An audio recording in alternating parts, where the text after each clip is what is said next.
સ્વાધ્યાય સત્રની આજની સવારની બેઠકમાં પાપ, પુણ્ય અને ધર્મ તે વિશેની વિચારણાને આગળ ચલાવીએ તે પહેલા 2 દિવસમાં જે વિચારણા કરી હતી તેનું જરા પરાવર્તન, રિકેપિચ્યુલેશન કરી જોઈએ.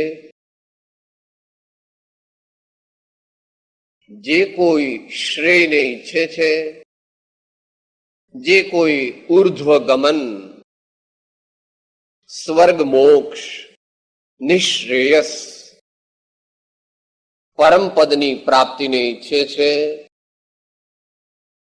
તેને માટે પાપથી પાછા પગલા ભરવા અનિવાર્ય છે. પુણ્યમાં મધ્યસ્થપણે ઉદ્યમવંત થવું આવશ્યક છે અને ધર્મને સમજી સમજીને જીવનમાં ઉતારવો અનિવાર્ય છે. એ વિશે જે વિચારણા કરી હતી, પાપથી પાછા ફરવા કોઈ પણ આર્ય સજ્જન મનુષ્યને, વ્યક્તિને પોતાના જીવનમાં 7 મહાવ્યસન નો કોઈ પણ પ્રકારે સંબંધ હોવો જોઈએ નહીં. જુગાર, માંસાહાર, દારૂ, ચોરી, શિકાર અને સર્વ પ્રકારના કુશીલનો ત્યાગ તે આર્ય સજ્જન વ્યક્તિના જીવનમાં આવશ્યક નથી પણ અનિવાર્ય છે. તમે કહેશો, સાહેબ અમે તો એવું કંઈ કરતા જ નથી, પછી અમારે શું? એમ નથી. આપતકાળમાં પણ તેને ગ્રહણ ન કરવા માટે દેવગુરુ ધર્મ, સંત અને પરમાત્માની સાક્ષીએ તેની પ્રતિજ્ઞા કરવી જોઈએ. જ્યાં સુધી પ્રતિજ્ઞા કરી નથી ત્યાં સુધી આપતકાળમાં તેનું ગ્રહણ થઈ જાય, કરવું પડે. બીજાના પ્રેશરથી કરીએ કે જે પણ પ્રકારે કરીએ તેમાં દોષ લાગવાનો ચાન્સ છે. માટે મોટા જે એ મહાવ્યસન છે તે આપણા જીવનમાં હોય નહીં, એની આપણે પૂર્ણ ચોકસાઈ કરવી જોઈએ. Complete security.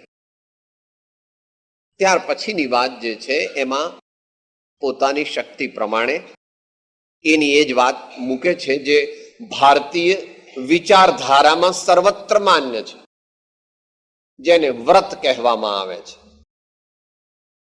એટલે મોટી હિંસા કરીશ નહીં, મોટું જૂઠું બોલીશ નહીં, મોટી ચોરી કરીશ નહીં, કુશીલને સેવીશ નહીં અને તૃષ્ણાની મર્યાદા કરીશ. તૃષ્ણાની મર્યાદા કરીશ કારણ કે જ્યાં તૃષ્ણા છે, જ્યાં તૃષ્ણા અમર્યાદિત છે ત્યાં સર્વ પ્રકારે દુઃખનો આરંભ છે. જ્યાં તૃષ્ણા અમર્યાદિત છે ત્યાં અમર્યાદિત દુઃખનો અનુભવ થશે. સર્વજ્ઞાની ભગવંતોનો આ અનુભવ છે. સંતોષ, સંતોષ.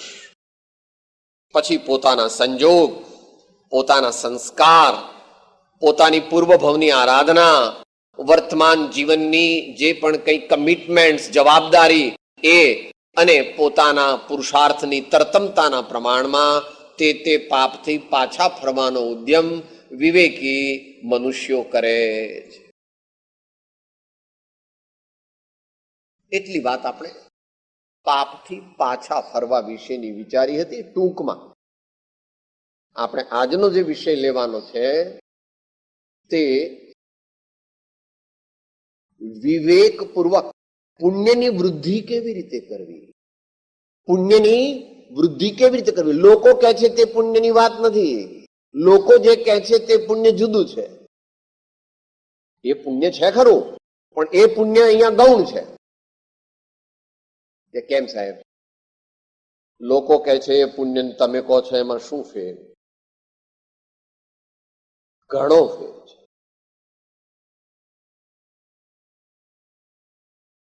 જે વ્યાખ્યા તને યાદ હોય તો, પુનાતિ આત્માનમિતિ પુણ્યમ જે ભાવ, જે ક્રિયા અને જે વાણી દ્વારા, જે અનુષ્ઠાન દ્વારા આપણું મન, આપણું ચિત્ત, આપણું વ્યક્તિત્વ, આપણી પર્સનાલિટી, તેનું જો શુદ્ધિ થાય, એનું પ્યુરિફિકેશન થાય, એ પુણ્ય છે. અમુક આમ કર્યું, અમુક આમ કર્યું, એ પુણ્ય નથી. પણ એ કરતી વખતે આપણા ચિત્તની, આપણા આત્માની શું અવસ્થા થઈ રહી છે, એના ઉપર મુખ્ય પુણ્યનો આધાર છે. અને એનાથી પણ ઘણું આગળ એનું વિજ્ઞાન છે. પણ અત્યારે એનો આપણે સામાન્ય વિચારણા કરીશું. ઘણી વિચારણા કરવા માટે તો 1-2 કલાક પૂરતા પડે નહીં. ટૂંકમાં આત્માને પવિત્ર કરે એવું પુણ્ય આપણે જોઈએ છીએ. માત્ર દુનિયાની સુખ સગવડ આપણને આપે એવું પુણ્ય માત્ર જોઈતું નથી. એને માટે શાસ્ત્રકાર ભગવાને ભાષા વાપરી છે, ટેકનિકલ. પાપાનુબંધી પુણ્ય, સામાન્ય પુણ્ય, વિશિષ્ટ પુણ્ય અને પુણ્યાનુબંધી પુણ્ય. પણ એ બધામાં અત્યારે જવું નથી. અત્યારે તો આપણે વિવેકપૂર્વક પુણ્યની વૃદ્ધિ જીવનમાં કરવી છે. તો તે કેવી રીતે કરવી? આપણે અહીંયા ભેગા મળ્યા છીએ એ કથા સાંભળવા માટે નથી ભેગા થયા. પહેલે દિવસે વાત થઈ હતી. Whatever I will listen here, I will scrutinize through appropriate logic and will try to translate it in my day-to-day practice. જે પણ કંઈ આપણે અહીંયા સાંભળીએ તે યુક્તિયુક્ત છે કે નહીં તે હું વિચારીશ અને ત્યાર પછી તેને મારા જીવનમાં ઉતારી અને એનો પ્રયોગ કરીશ. એ માટે આપણે ભેગા થયા છીએ. માટે આપણે પુણ્ય જીવનમાં વધારવું છે. એ પુણ્ય કેવું વધારવું છે? વિવેકપૂર્વકનું, સમજણપૂર્વકનું. કે સાહેબ એમાં ને સાદા પુણ્યમાં શું ફેર?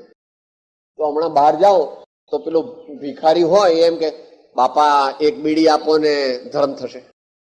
બહાર તમે જાઓ તો હમણાં પેલો બાપા એક બીડી આપો ને, બાપા 10 પૈસા આપો ને તમને પુણ્ય, તમને ધર્મ થશે, તમારા દીકરા ભગવાન હારા રાખશે, એમ કે છે.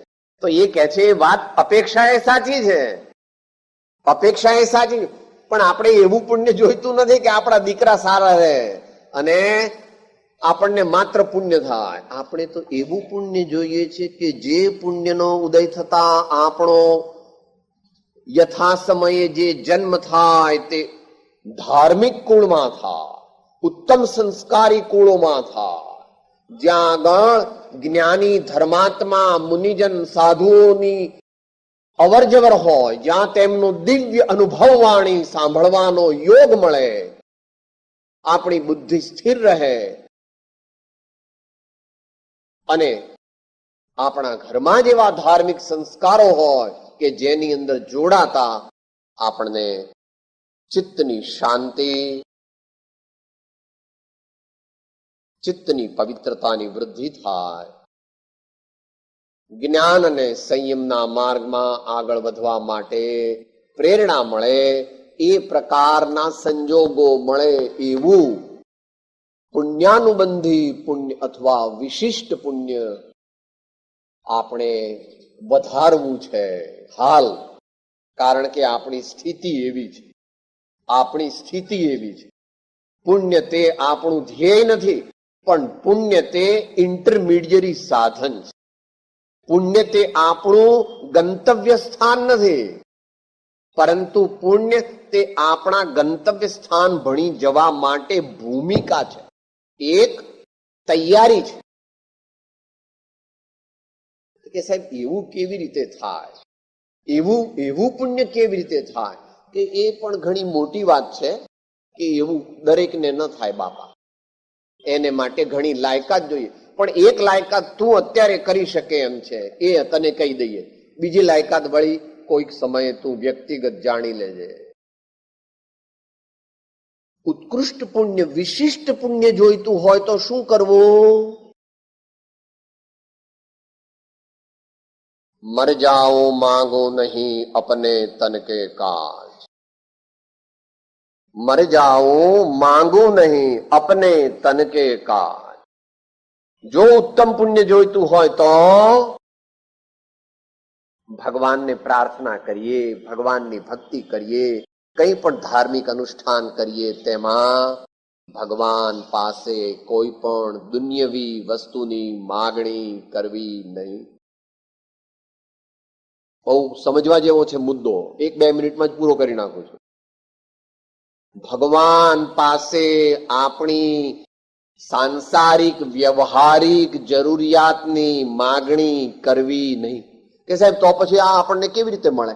ભગવાન તો અંતર્યામી છે, ભગવાન તો સર્વજ્ઞ છે.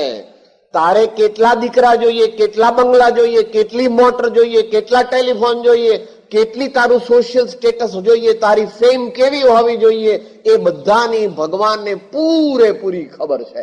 A to Z, જેટલી તને નથી એટલી. માટે એમને કોઈ રિમાઇન્ડર કરવાની જરૂર નથી. ભગવાન આપણા જેવા નથી કે કદાચ ભૂલી જાય તો સાહેબ આટલું બધું હું કરું, ભગવાન ચોપડામાં કદાચ ઓમિશન થઈ જાય તો એવું છે. તારા બધા સુપર કોમ્પ્યુટર છે એના કરતા પણ ભગવાનનું કોમ્પ્યુટર જુદી જાતનું છે. પણ પ્રભુ તને એવા મારા સ્વામીની ઓળખાણ ધીમે ધીમે થાય બાપા. અનેક જન્મનામંતે જ્ઞાનવાન મામ પ્રપદ્યતે વાસુદેવમ સર્વમિતિ સમહાત્મા સદુર્લભ. ધીરે ધીરે થા. આટલી વાત જાણ્યા પછી આપણે શું કરવાનું સાહેબ? આપણે અત્યારે હવે આ દિવસ છે આજનો, તો હવે આ 9:15 થયા, લગભગ જે થયા તે, હવે આપણે આજે શું કરવાનું અને એવી રીતે આ મહિનામાં શું કરવાનું અને આ 1995ના વર્ષમાં મારે કરવું શું કે જેથી મને એવા વિશિષ્ટ પુણ્યની પ્રાપ્તિ થાય? તો ભગવાન આપણને કહે છે, આ દુનિયામાં અત્યારે આ 5.5 અબજ મનુષ્યોમાં લગભગ કોક અપવાદરૂપ બાદ કરતા બધાય અમુનિ છે. અમુનિ એટલે ત્યાગી હોય એટલે કઈ મુનિ નથી, બ્રહ્મચારી હોય એટલે કઈ મુનિ નથી. એટલે આપણે બધા ગૃહસ્થ કહેવાય. ઘર છોડીએ એટલે કઈ મુનિ ન થઈ જવાય, વેશ બદલીએ તો મુનિ ન થઈ જવાય. મુનિ તો આત્માની અવસ્થા છે, એ કઈ શરીરની અવસ્થા નથી. માટે ભગવાન કહે છે 2 વસ્તુ કર. પુણ્યના 2 મુખ્ય કારણો છે જે તારા જીવનનું મુખ્ય કર્તવ્ય છે. બીજા કર્તવ્યો પણ છે, પણ મુખ્ય કર્તવ્ય, પહેલું કર્તવ્ય ભક્તિ, બીજું કર્તવ્ય દાન. પણ અહીંયા આપણે રિવર્સ લઈએ છીએ, કારણ કે મેજોરિટી દાનમાં આવે છે. એટલે પહેલું કર્તવ્ય દાન અને બીજું કર્તવ્ય ભક્તિ. શું કરવાથી આપણા જીવનમાં વિશિષ્ટ પુણ્ય થાય અને ધર્મ પ્રત્યે આપણું ગમન થાય, ધર્મ પ્રત્યે આપણો અભિગમ થાય, ધર્મ પ્રત્યે આપણી રુચિ થાય? તો ભગવાન કહે છે, બેટા, સર્વ પાપનો બાપ લોભ છે, તે ઘટાડવા માટે દાનરૂપી ધર્મમાં પ્રવર્તન કર. બેટા, સર્વ પાપનો બાપ લોભ છે, તે લોભને ઘટાડવાનું સાધન સર્વજ્ઞ પ્રભુ જ્ઞાની ભગવંતો દાન કહે છે.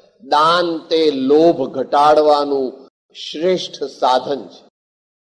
અને ભક્તિ મનુષ્ય ભાવમાં અહમની મુખ્યતા છે, માનની મુખ્યતા છે, અભિમાનની મુખ્યતા છે. આપણાને ભગવાનની વચ્ચે એ અહંકારનો મોટો પર્વત છે. જ્યાં સુધી તે છે ત્યાં સુધી, ગઈકાલ વાત આવી ગઈ હતી, પિયાનું મિલન થવાનું નથી. ઘૂંઘટ કાપટ ખોલ રે તો હે પિયા મિલેંગે. ત્યાં સુધી પિયા પરમાત્મા પ્રિયતમ દેહ દેવળમાં વિરાજમાન આપણા સ્વામીના દર્શન અને તેમનો ભેટો આપણને થવાનો નથી. દાન વિશે પ્રાસંગિક. દાન એટલે શું? આચાર્યોએ તો વિસ્તાર કર્યો છે. અનુગ્રહાર્થમ સ્વસ્ય અતિસર્ગો દાનમ ને વિધિ દ્રવ્ય દાતૃ પાત્ર વિશેષાત તદ વિશેષ. પોતાને અને અન્યને સુખ શાંતિ અને સગવડ મળે તે માટે દુનિયામાં જે આપણું કહેવાય છે ધન આદિ, તેનું વિસર્જન કરવું, તેના મમત્વનો પરિહાર કરવો, તેને લોકાર્પણ કરવું, તેને ભગવાન દાન કહે છે. દાન કરવાથી પહેલા તો પોતાને લાભ થાય, લોભ ઘટે, સત્પાત્રતા વધે, મુમુક્ષુતા વર્ધમાન થાય, આત્મજ્ઞાનની આત્મ સમાધિની ભૂમિકાનું નિર્માણ થાય. એની સાથેનું બીજું સૂત્ર છે એ આપણે આગળ લઈશું. દાન દરેક ગૃહસ્થ માટે દૈનિક કર્તવ્ય છે. જે દાન કરતો નથી તે ગૃહસ્થ નથી. જે દાન કરતો નથી તે ગૃહસ્થ નથી. કોઈ કે સાહેબ હું તો સાવ ગરીબ છું, હું શું દાન આપું? કાંઈ વાંધો નહીં પ્રભુ, માત્ર 5 પૈસા ભાવપૂર્વક આપે તો પણ ચાલશે. અને કદાચ 5 પૈસા પણ ન આપી શકે તો અંતરમાં ભાવ કરકે હે ભગવાન, મારે જ ખાવાના સાંસા છે તો હું બીજાને શું આપી શકું? પરંતુ જો મને યોગ મળે તો અવશ્ય મારે બીજાઓને આપી અને પછી મારું જીવન આગળ ચલાવવું, એવો મારો અંતરનો ભાવ છે. એમ અંતરમાં દ્રઢ નિર્ણય, દ્રઢ સંકલ્પ, પરમાત્મા સમક્ષ એવી પોતાની નમ્ર ભાવની રજૂઆત કરવી. શું આપે છે તે અગત્યનું નથી બહુ. શબરીના એઠા બોર તે પણ રામ સ્વીકારે છે, અને ચંદનબાળાના બાફેલા બાકુળા તે પણ ભગવાન મહાવીર પ્રેમથી સ્વીકારે છે. દુર્યોધન કો મેવા ત્યાગે સાગ વિદુર ઘર ખાય. દુર્યોધનને ત્યાં તો મેવા હતા, પણ કે છે ભાઈ મારે વિદુરને ત્યાં જવાનું. વિદુરે શું બનાવ્યું? તો બાફેલી ભાજી. કૃષ્ણ ભગવાન બાફેલી ભાજી ખાય છે. ઓહો, આપણે હોઈએ તો આપણે કે સાહેબ કૃષ્ણ ભગવાન જેવો મૂર્ખો હું નથી, હું તો જ્યાં આગળ લાડવા પેંડા મળે ત્યાં જ જઉં. કારણ કે આપણે કૃષ્ણ નથી. જેની દ્રષ્ટિ લાડવા પેંડા પર હોય, મને આવું જ ખાવાનું મળવું જોઈએ, આવું જ ખાવાનું મળવું જોઈએ, તે સાધકનું લક્ષણ નથી. તો શું આપીએ છીએ, શું આપીએ છીએ તે અગત્યનું નથી, પણ શું આપીએ છીએ ગૌણ છે. પણ કેવા ભાવથી આપીએ છીએ, કોને આપીએ છીએ, એ વાત બધી આગળ આવવાની છે. દાન વિશે કેટલાક ભાઈઓને એમ થાય કે સાહેબ હવે ઠીક છે, તમને એવું લાગતું હશે કે દાન અગત્યની વાત છે, મને કઈ એમાં ખાસ બહુ વાત બેસતી. ફેર ઇનફ. અમે સ્વતંત્ર નથી, અમે તો અમારા સ્વામીના સેવક છીએ.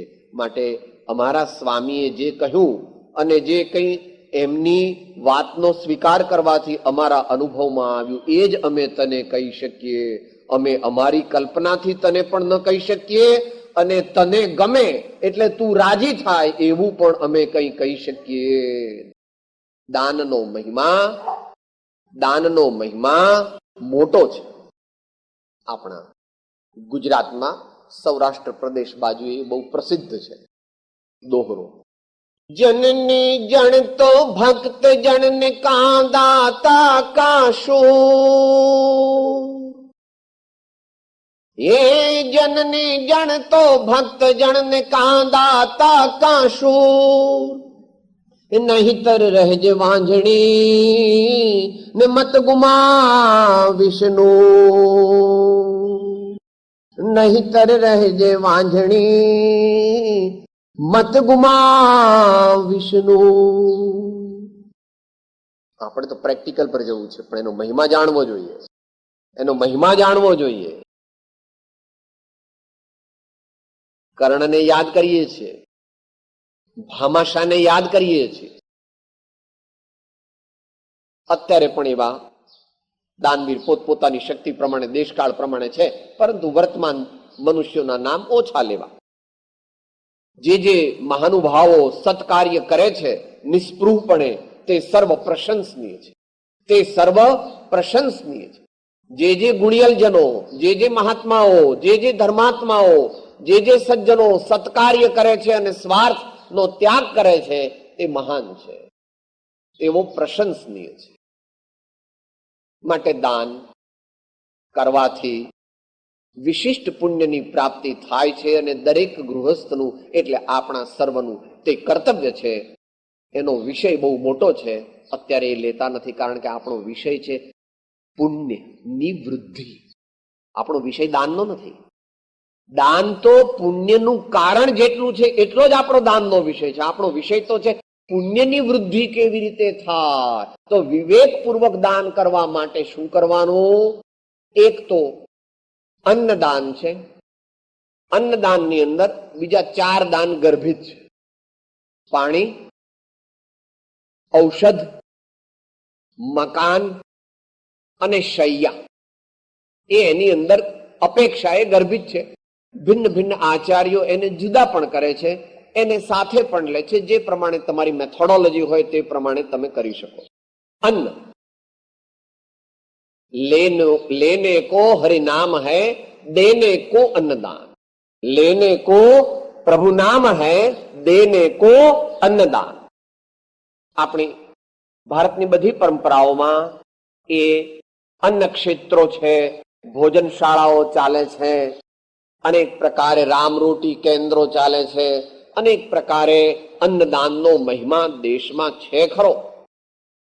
અન્ન સાથે બીજા દાનની વાત કરીને પછી અન્નદાનનો આપણે વિસ્તાર કરીએ, કારણ કે અન્નદાન એટલે આહારદાન જેને કહેવામાં આવે છે, અગત્યનું છે થોડું. પાણી બાબત પણ સમજવું, કારણ કે જેવું ખાય અન્ન તેવું થાય મન, જેવું પીએ પાણી તેવી બોલે વાણી. માટે આપણું જે પાણી પીએ તે અવશ્ય ગાળેલું જ હોવું જોઈએ.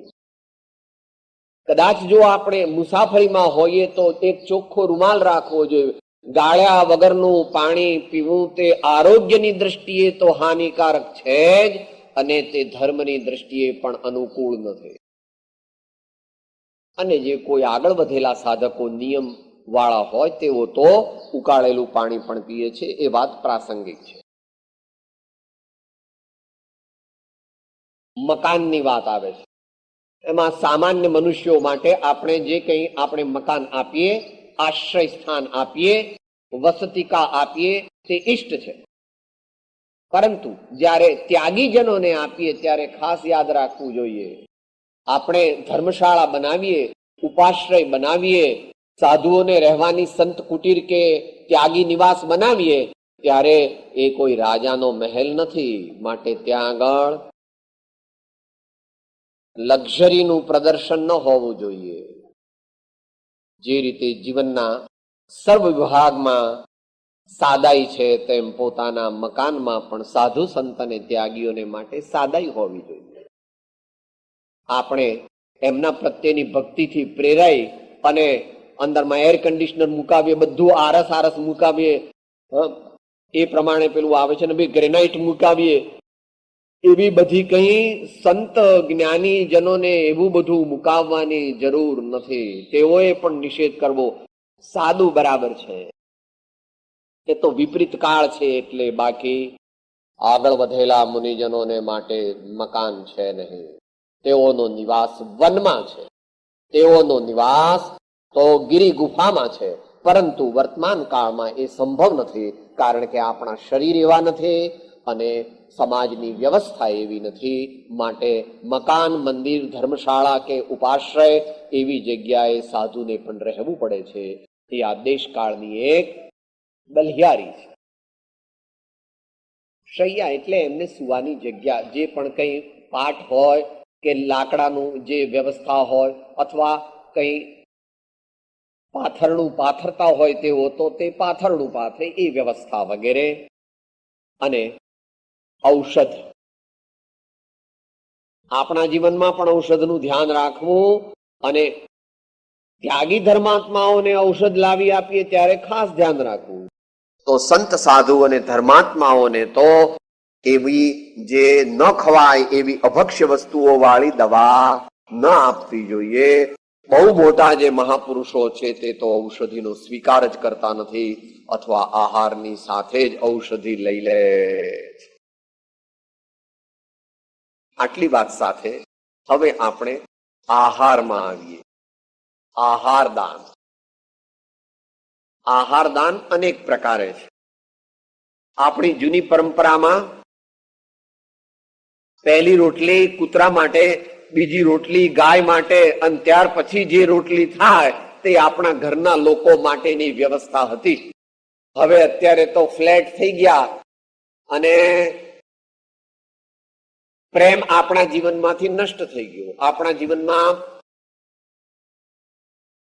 આપણે કોઈને ઓળખીએ નહીં. સાહેબ, હું તો મારા બાપુજી બા અને મારા ફેમિલી સિવાય કોઈને ઓળખતો જ નથી.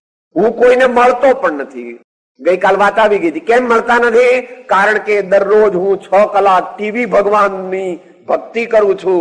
એટલે મામા, કાકા, ફોઈ, ફુવા, મિત્રો, કોઈ ઘરમાં આજુબાજુ કોઈ ઝૂંપડામાં ઝૂંપડપટ્ટી વાળા કોઈ હોય, બીજા કોઈ પણ હોય, હું કોઈને ઓળખતો જ નથી. એવી મહાન, તુચ્છ, સ્વાર્થી, નિકૃષ્ટ, ગંદી માનસિક પરિસ્થિતિ અને સામાજિક પરિસ્થિતિનું નિર્માણ થયેલું છે, જે આપણી સંસ્કૃતિ અને આપણા જીવનને આવતા 3-4 દાયકાની અંદર અટ્ટર ડિસ્ટ્રક્શન તરફ લઈ જાય એવી પૂર્ણ સંભાવના છે. ચાહે તે સંતોથી રોકાય તો રોકાય, ચાહે તે રાજાથી રોકાય તો રોકાય, ચાહે તો તે સમાજ સેવકોથી રોકાય તો રોકાય, અને કદાચ ભવિતવ્ય વિપરીત હોય તો ન પણ રોકાય. તે આપણા જ્ઞાનનો વિષય નથી.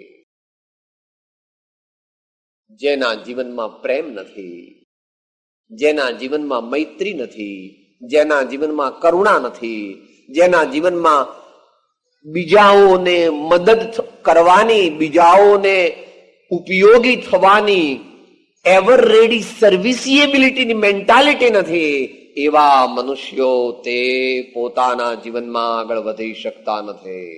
અધ્યાત્મ તો ત્યાર પછી આવે છે. જે મનુષ્ય નિસ્વાર્થ નથી, એટલે જે મનુષ્યના જીવનમાં નિસ્વાર્થતાના અંશો નથી, તે મનુષ્ય આધ્યાત્મિક બની શકે નહીં. Selflessness is fundamental requirement of spiritual life. માટે આહાર જ્યારે આપીએ ત્યારે આ પ્રમાણે આપણે પશુઓ માટે, કીડીઓ માટે, મકોડા માટે આપીએ. એ વાત એક થઈ.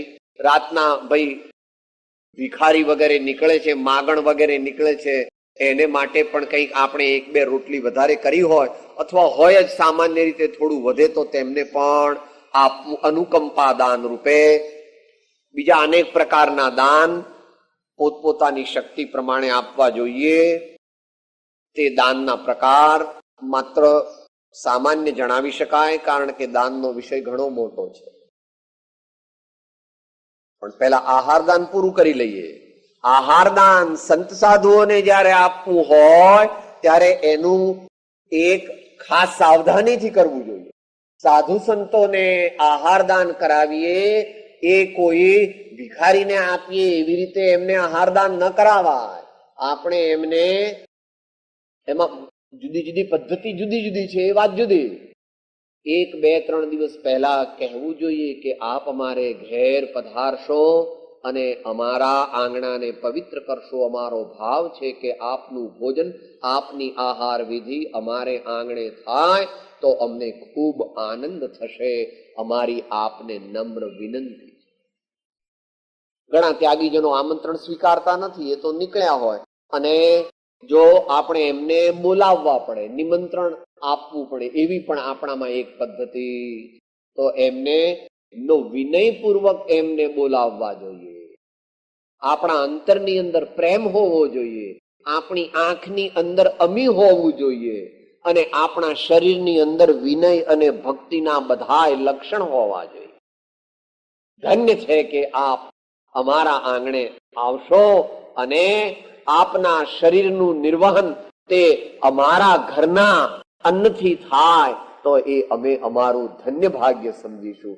એમ અંતરમાં અપૂર્વ ભક્તિનો ભાવ હોવો.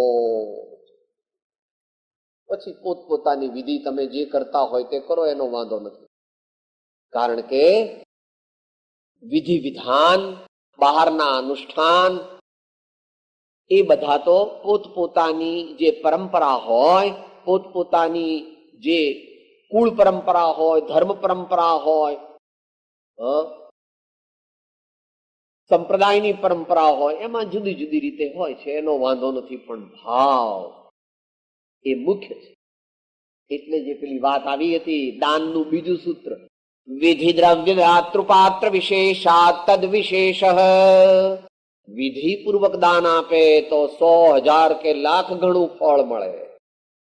દ્રવ્ય યોગ્ય વસ્તુ આપવી જોઈએ. શિયાળો ચાલતો હોય ને ફ્રીજમાંથી કાઢીને શ્રીખંડ ને આઈસ્ક્રીમ ન અપાય ધર્માત્માને.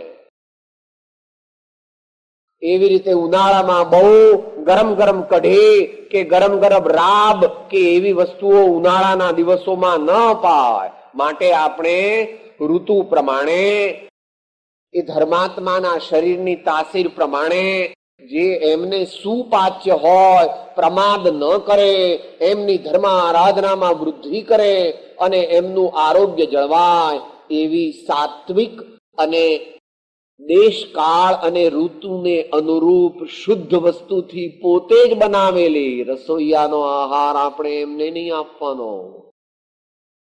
શેઠાણીઓને બહુ મુશ્કેલી હોય. શેઠાણીઓ આજકાલ 1% જ સાચી શેઠાણી રહી છે. બાકી તો બધી 99% શેઠાણી કોઈ શેઠાણી છે નહીં. ભલે તમારે ત્યાં 3 રસોઈયા છે તોય અમે તમને શેઠાણી કહેતા નથી. તમારો દીકરો કે તમારા પતિ આવે અને તમે પેલા રસોઈયાને કહો અમને જમાડી લે, અમને જમાડી લેજે, એમ ન કરાય. તમે માં છો કે શું છો? તમારો દીકરો આવે, તમારા પતિ આવે, તમારા બાળકો આવે કે તમારે ઘેર કોઈ ધર્માત્મા આવે તો તમારા અંતરની અંદર વાત્સલ્ય હોય. તમે જ તે રોટલી વણો, તમે જ તે રોટલી પકવો અને જેટલું બની શકે તેટલું તમારા હાથથી આપો. કારણ કે રસોઈયો તો પૈસા માટે તમારા ઘેર નોકરી કરે, એના અંતરની અંદર કઈ પ્રેમ ભાવ એટલો હોય નહીં. એને તો 200 રૂપિયા બીજે મળે તો પાછો જતો રહે, વધારે મળે તો. માટે આપણા દીકરા દીકરી, નાના મોટા, મા બાપ કે પતિ કે બીજા કોઈ આપણા ઘેર મહેમાન આવે, આપણી શક્તિ ઓછી હોય તો આપણને મદદ કરે. કારણ કે આપણે એકલા પહોંચી ન શકીએ બધે, ઠીક છે. પણ તોય તમે ભજીયા તો તમારી જાતે જ તમારે તળવા જોઈએ અને રોટલી તો તમારે તમારી જાતે જ બનાવીને તમારા પતિ કે તમારા દીકરાને ખવડાવવી એ જરૂરી છે. એમાં 10 મિનિટ 15 મિનિટ કઈ તમારે 4 કલાક કોઈ ખાવાનું નથી. એટલો અવશ્ય સમય કાઢવો જોઈએ. તમારી એ ફરજ છે. જેમ બાળકો પ્રત્યેની ફરજ છે તેમ મોટાઓ પ્રત્યેની પણ ફરજ છે. પણ એમાં સાધુ અને સંતો પ્રત્યેની તો વિશિષ્ટ ફરજ છે. વિધિ દ્રવ્ય એકદમ હાથ ચોખ્ખા હોવા જોઈએ. નાક, કાન, આંખ ક્યાંય અડવું જોઈએ નહીં. એવું લાગે આપણને તો આપણે મોઢે કપડું બાંધી દેવું જોઈએ. અને શરદી કે એવું મોટું કઈ થયું હોય, ઉધરસ થઈ હોય તો આપણે એમાં પ્રવર્તવું નહીં. દીકરીને કહેવું, દીકરાની વહુને કહેવું કે ભાઈ મારી તબિયત સારી નથી તો તમે જરા બનાવો, મને શરદી થઈ ગઈ છે, ઉધરસ થઈ ગઈ છે, એટલે તમે બનાવો. દ્રવ્ય તાજો લોટ હોવો જોઈએ, તાજું ઘી હોવું જોઈએ, ચોખ્ખું દૂધ હોવું જોઈએ. બહુ સારું હોય નહીં એનું કઈ નહીં. લાડવા પેંડા ના ખવડાવો, વાંધો નહીં. રોટલી, મગ, શાક, દાળ ભાત એટલું જ, એમને કઈ જોઈતું નથી. અને જો કોઈ સાધુ તમારે ઘેર પોતાને ભાવતી વસ્તુ ખાવા માટે આવતો હોય તો તે સાધુ છે નહીં. એનામાં સાધુની લાયકાત નથી. कुछ नहीं चाहिए माँ, तेरे को जो देना हो सो दे दो. मैं नहीं कहूंगा मुझे क्या चाहिए, मुझे कुछ नहीं चाहिए. चाह गई चिंता गई मनवा बेपरवाह, जिनको कछु न चाहिए वो साहन का सा. આપણી ફરજની વાત ચાલે છે. દાતૃ દાતાના ગુણ આવા હોવા જોઈએ. પહેલા વાત આવી ગઈ, માંગો નહીં. ફલાણા મહારાજ અમારે ત્યાં આહાર કરે તો અમારા પૈસા વધી જાય, અમને દીકરા મળે, એવી અંદરમાં ઈચ્છા કરવી. મળશે અવશ્ય, પણ એવી ઈચ્છા કરશો તો હલકું મળશે. ઈચ્છા કરવી નહીં, મત માંગો. પાત્ર એ સુપાત્ર દાન, એ મહાપુરુષોએ પુણ્યના 9 દ્વાર કહ્યા છે, એમાં સુપાત્ર દાન અલગ તારવ્યું છે. ટૂંકમાં દ્રષ્ટાંત છે પાત્ર સમજવા માટે. તમે દુનિયાના મોટા માણસ છો, એટલે તમારે પાલનપુર, રાંધનપુર એ એરિયામાં એટલે બનાસકાંઠામાં 10 એકર જમીન છે, અને તમારે આણંદની પાસે પણ 10 એકર જમીન છે, જ્યાં તમે ખેતી કરાવો છો અથવા તમારા માટે ખેતી થાય છે. તો બનાસકાંઠામાં તો તમે જે કંઈ વાવો એમાં માત્ર 10 ગણું જ મળે છે, અને જે આણંદ પાસેની ધરતીમાં વાવો છો તેમાં તો 140 ગણું મળે છે. હવે તમે બી તો એક સરખા વાપરો છો, તમારો સ્ટાફ તો એક સરખો છે, ફર્ટિલાઇઝર તો એક સરખા છે, પાણીની તો વ્યવસ્થા છે, તો ત્યાં તો 10 ગણું મળે ને અહીંયા 140 ગણું કેમ મળે છે? એ ભૂમિનો પ્રતાપ છે. માટે સુપાત્ર દાન તે અનેક ગણું વધારે ફળ આપે છે. માટે મહાપુરુષો કહે છે કે આપણે ઉત્તમ પુરુષોને દાન આપવાનો જો યોગ મળે તો તે આપણા માટે અનેક પ્રકારે મહાન કલ્યાણનું કારણ છે. જો કે અત્યારે એવા ધર્માત્માઓ મળવા પ્રભુ દુર્લભ છે, છતાં કોક જગ્યાએ કોક વાર ધર્માત્માઓનો ભેટો થઈ જાય. ધર્માત્માઓનો દુકાળ છે, પરંતુ અભાવ નથી. સાચા ધર્માત્માઓનો દુકાળ છે, પણ અભાવ નથી. ये ही नहीं है कल्पना, ये ही नहीं विभंग, कई नर पंचम काल में देखी वस्तु अभंग. શુદ્ધ ચૈતન્ય આત્મા અથવા પરમાત્માની સાથે જેમણે અંતરની સુરતાના તાર જોડ્યા છે તેવા ધર્માત્માઓનો આ 1995માં પણ ગુજરાત, મહારાષ્ટ્ર, મધ્યપ્રદેશ કે તામિલનાડુ, કર્ણાટક કે એવા કોઈક સ્થાનોમાં કોઈક વાર વિવેકી મુમુક્ષુઓને ભેટો થવો સંભવે છે. માટે ઉત્તમ પાત્રમાં દાન દેવાથી આપણને વિશેષ લાભ થાય છે. હવે એ 5 પ્રકાર થઈ ગયા, એ દાનમાં આવે છે. હવે ભક્તિના પ્રકાર આવે છે. એમાં બહુ સહેલું છે, પરંતુ આપણને ખબર નથી, એટલે મહેનત પુષ્કળ કરીએ છીએ ધર્મની અને ફળ ઓછું પામીએ છીએ. કારણ કે એની જે માસ્ટર કી છે, એનું રહસ્ય છે, એ સમજ્યા નથી. મહાપુરુષો કહે છે 3 પ્રકાર. મનથી સર્વ જીવોનું રૂડું ઈચ્છવું. મનમાં જગતના સર્વ જીવો કલ્યાણને પામો, આનંદને પામો, શાંતિને પામો, સુખને પામો, સંપત્તિને પામો, સમાધિને પામો એવા ભાવ કરવા. એમાં તમારે કાંઈ પણ ખોવાનું નથી. સર્વેપી સુખિનઃ સંતુ, સર્વે સંતુ નિરામયાઃ, સર્વે ભદ્રાણિ પશ્યન્તુ, મા કશ્ચિદ દુઃખમાં. સર્વ. આપણું મન એમ કહેશે સાહેબ પેલો માણસ ખરાબ છે, કઈ વાંધો નહીં. બેઝિક વસ્તુમાં એ કોઈ ખરાબ નથી. દરેક જીવો સુખી થાય, દરેક જીવો સુખી થાય એવી બેઝિક ભાવના અંતરમાં કરવી, એનાથી કઈ આપણું નુકસાન નથી. એમાં તમારે કઈ ઉપવાસ કરવાનો નથી, કઈ 5-25 હજાર રૂપિયા આપવાનો નથી, કઈ પરિશ્રમ કરવાનો નથી. અંદરમાં સાચા ભાવ. May all the creatures of the world, may all the creatures of the universe be happy. May they attain to peace, bliss and prosperity. May all of them attain to peace, bliss and prosperity. એવો અંતરમાં ભાવ વારંવાર કરવો. દ્વેષ આવી જાય છે, પરંતુ એને ગૌણ કરવો. મારે દ્વેષ કોઈનો કરવો નથી, મારે નિંદા કોઈની કરવી નથી, કોઈ જીવનું ખરાબ થાય એવું ઈચ્છતો. એક વાત. બીજી વાત, આમ તો ગઈકાલે આવી ગઈ હતી, વાણીથી ભલું ચિંતવવું. વાણીથી એટલે બોલીને પણ ચિંતવવું અને એમને બોલીને ભલે સામા વ્યક્તિ પાસે ન જઈએ પણ મનમાં જ ન. જે જીવો રોગી હોય તેમનો રોગ મટી જાય, કેન્સરના દર્દીઓ હોય તેમને શાતા મળો, કોઈના હાડકા ભાંગી ગયા હોય તો તેમને પણ શાંતિ મળો, જે જીવો માંદા હોય તેઓ સાજા થાય, એમ અંતરમાં ભાવના. અને પછી એટલું નહીં ચાલે, પછી હોસ્પિટલમાં પણ જવું જોઈએ, કોઈક વાર ફળ વગેરે પણ આપવા જોઈએ અને પ્રેમ ભર્યા શબ્દોથી એમને સાંત્વન આપીને માથા પર હાથ પણ ફેરવવો પડશે. બેટા, તાવ ઉતરી જશે હો ભઈલા, પેટમાં તને દુખે છે ને, હમણાં મટી જશે હો, તને બહુ માથું દુખે છે ને, આ તું આ દવા લે હો, હમણાં બસ 1 કલાક 2 કલાકમાં મટી જશે હો. એમ અંતરના ભાવપૂર્વક કેવું, માત્ર શોમેનશીપ માટે નહીં, બતાવવા માટે નહીં, ભાવથી કહે. અને કાયા શરીરથી પણ સેવા કરવી જોઈએ. આપણું શરીર બહુ સારું છે તો સેવા કરવી, સેવા કરવી, બીજાને ઉપયોગી થવું, શરીરથી શરીરની સેવા કરવી.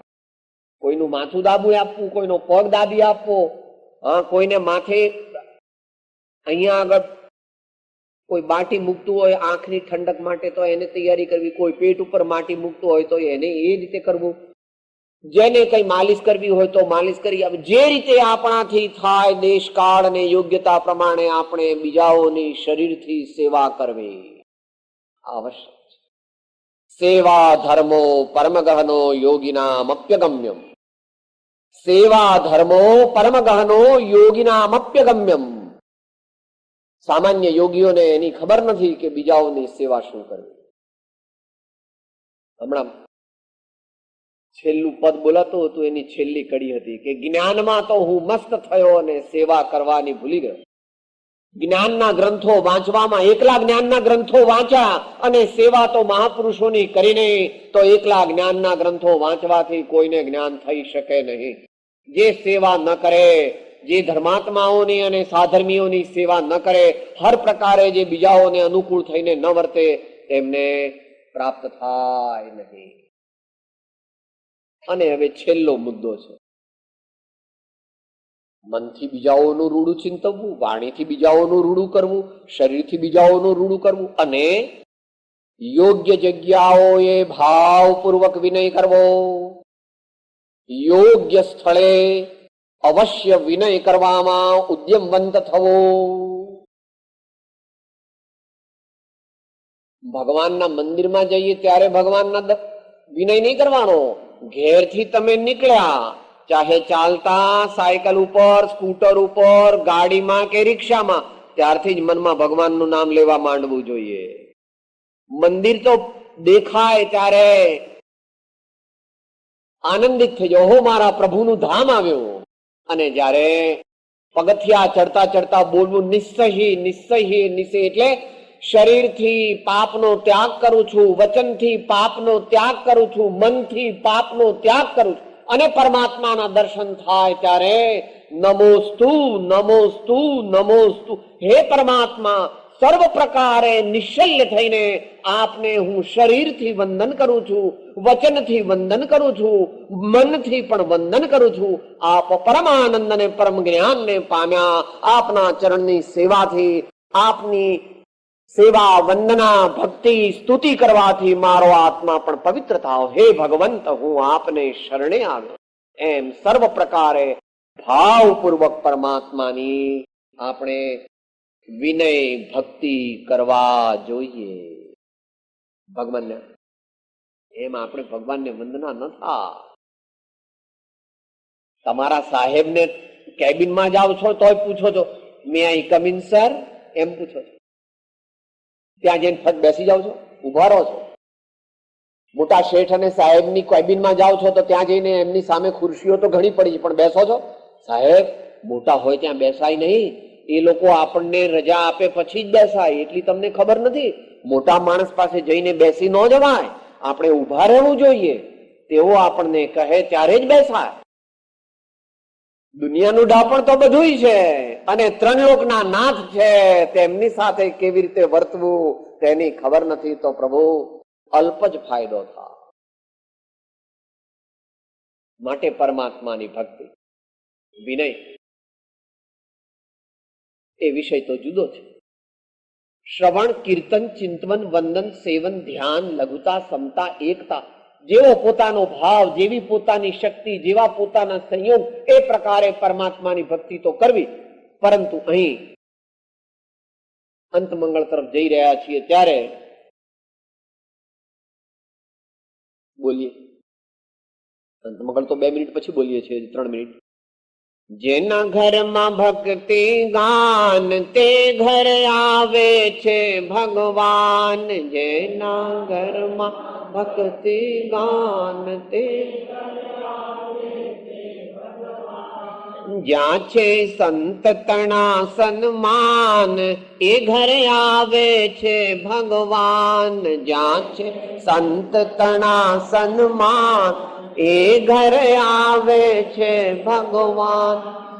તો કઈ રીતે ભગવાનનો તો સર્વ સમર્પણ કરવું જ જોઈએ, પણ અત્યારે તો ભગવાનના દર્શન થવા દુર્લભ છે.